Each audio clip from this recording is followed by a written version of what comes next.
Dans le monde vivant, la communication est fondamentale pour assurer une bonne cohésion. La communication se divise en deux catégories, la communication intra-organique et extra-organique. La communication intra-organique est assurée par le biais de messagers au sein des êtres vivants, tandis que la communication extra-organique peut être assurée par le langage ou par les signaux par exemple. Ici, nous nous situons en face d'une route où de nombreux automobilistes doivent communiquer entre eux. Au quotidien, les individus ont besoin de communiquer entre eux, notamment sur la route, où le regard et la concentration sont primordiaux pour éviter les accidents. En effet, selon le brillant Walker Smith, professeur à Stanford, 90% des accidents viennent d'une cause humaine.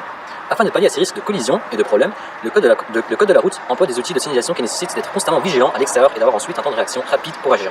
Il existe de nombreuses zones, facteurs de communication, comme par exemple les zones de stop, comme ici. Ces zones nous demandent une communication avec les autres usagers, notamment lorsque l'on suit une voiture et que l'on freine suite à sa propre réaction.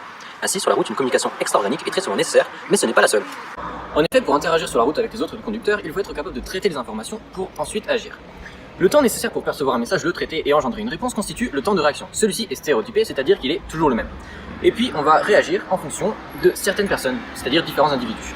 Nous avons donc essayé de comprendre ce qui se passe dans notre organisme lorsque nous sommes sous l'influence de différents facteurs environnementaux, soit en quoi la communication extérieure influence notre temps de réaction. Afin d'obtenir une réponse concrète, nous avons tout d'abord étudié les communications intra-organiques, puis nous avons réalisé des expériences grâce à Exao sur différentes personnes. Nous vous présenterons dans cette vidéo le travail que nous avons réalisé et les conclusions que nous en avons tirées. Pour montrer et expliquer ce qui se passe dans notre organisme lorsqu'on est sous l'influence de différents facteurs environnementaux, nous commencerons par présenter le protocole de nos expériences, puis nous regarderons les résultats obtenus pour enfin déboucher sur l'explication scientifique. Nous hypothésons que c'est la communication avec ce qui nous entoure qui influence notre temps de réaction, soit en l'allongeant, soit en le diminuant. Tout d'abord, nous avons désinfecté et dégraissé la peau de chaque personne à l'aide d'alcool 90 afin d'y mettre les électrodes qui seront reliées au logiciel Exao qui permettra d'obtenir un temps de réaction grâce à une courbe. Nous avons mis en place une sonnerie au bout d'un temps variable afin d'éviter l'accoutumance et demandé aux sujets de contracter leurs muscles quand ils entendaient cette sonnerie. On soustrait le temps de la sonnerie du temps obtenu et on obtient le temps de réaction de la personne. Les expériences ont été réalisées sur 4 sujets. 10 mesures ont été réalisées pour le cas témoin, dont nous avons reporté la moyenne directement sur les graphiques. Puis nous avons réalisé 5 mesures en faisant varier les conditions environnementales, c'est-à-dire en ajoutant de la lecture, de la musique ou une conversation directe. Nous avons aussi testé le temps de réaction de 2 sujets avec absorption de café 30 minutes avant les mesures pour que la caféine ait un effet optimal.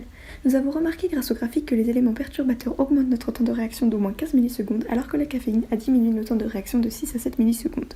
Plongeons maintenant dans l'univers du système nerveux pour comprendre tout ça.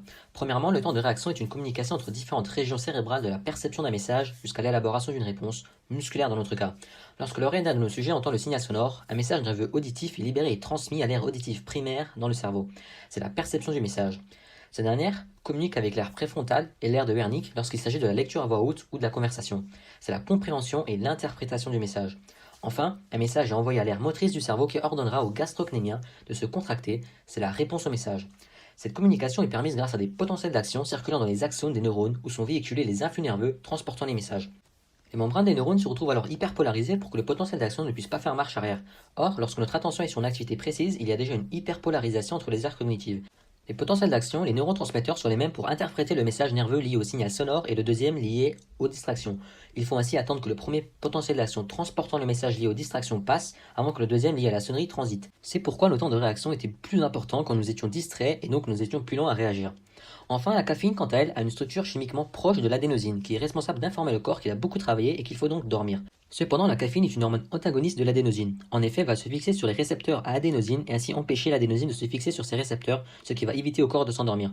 De plus, la caféine stimule la création d'adrénaline, une hormone qui accélère le fonctionnement du corps et donc la communication intérieure, ce qui nous rend plus alerte mais aussi augmente le niveau d'ATP, rendant ainsi la contraction musculaire plus forte et donc plus rapide également. C'est la raison pour laquelle nous sommes plus rapides à réagir. Pour conclure, le temps de réaction varie en fonction de notre environnement. De nombreux facteurs peuvent l'influencer, comme nous l'avons vu.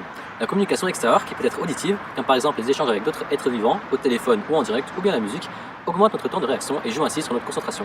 La communication visuelle peut également modifier notre capacité d'adaptation à une situation. Enfin, certaines substances peuvent influencer notre temps de réaction, comme par exemple la caféine, présente dans le café, capable de diminuer le temps que l'on met à agir en stimulant notre système hormonal. En outre, ne pas prendre en compte le fait que nos expériences ont toutes été réalisées sur un échantillon d'individus du même âge, à savoir de 16 à 18 ans, serait une erreur, étant donné que le temps de réaction varie au cours de la vie d'un individu. Réaliser les expériences sur des individus d'un autre âge ou sur un plus grand nombre de sujets permettrait d'obtenir un plus haut degré de preuve.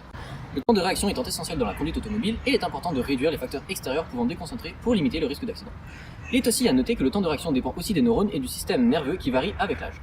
En effet, plus l'organisme avance dans l'âge et plus ses connexions neuronales se détériorent. Dès lors, il semble important de vérifier que le temps de réaction est toujours suffisamment rapide, passé un certain âge, quitte à mettre une limite d'âge au conducteur.